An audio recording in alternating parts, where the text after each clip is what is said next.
टप्प्याच्या सुरुवातीच्या अनुषंगाने मॅक्सिमम मोडल जसा निवडणूक यंत्रणेचा असतो कलेक्टर मॅडमनी सर्वांना ब्रीफ केलेच आहे. पोलीस विभागाच्या दृष्टीने संपूर्ण प्रचार कालावधी किंवा आचारसंहिता लागू झाल्यापासून तर मतदान पूर्ण होईपर्यंत कायदा व सुव्यवस्था राखण्याच्या दृष्टीने प्रतिबंधक कारवाईवर जोर देण्यात येत आहे. जे काही त्रासदायक एलिमेंट्स आहेत, गुंड प्रवृत्तीचे इसम आहेत, अवैध धंद्यात व्यस्त असलेले इसम आहेत, यांच्याविरुद्ध प्रतिबंधक कारवाई जोमाने करण्यात येत आहे. याशिवाय आपला जिल्हा हा आंतरराज्य सीमेवर आहे.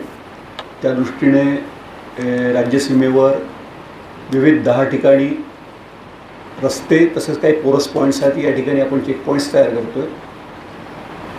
मॅडमने सांगितल्यानुसार SST आणि FST पण तयार झाल्या. त्या चेक पॉईंट्स पण आपले ॲक्टिवेट झालेले आहेत जिल्हा आणि राज्य बॉर्डरवर.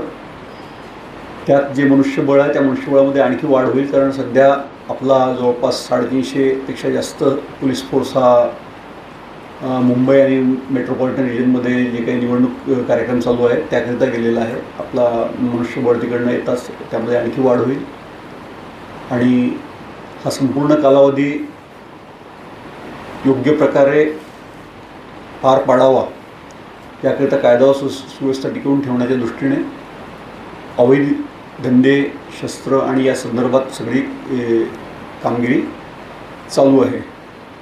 जी काही ज्यांच्यावर गुन्हे दाखल आहेत तसे मॅडमने सांगितले तर सर्वांचं शस्त्र जमा करून नेण्याचे आदेश पारित झालेले आहे आणि ती पण पुढच्या 2 दिवसामध्ये ती कारवाई पूर्ण होईल. याशिवाय बाकी इतर ज्यांच्यावर गुन्हे दाखल नाहीत पण ज्यांची शस्त्र जमा करून घेणे आवश्यक आहेत त्या दृष्टीनं जी काही पुढची बैठक होईल आणि त्यात निर्णय होतील त्यानुसार ती देखील कारवाई पूर्ण केली जाईल.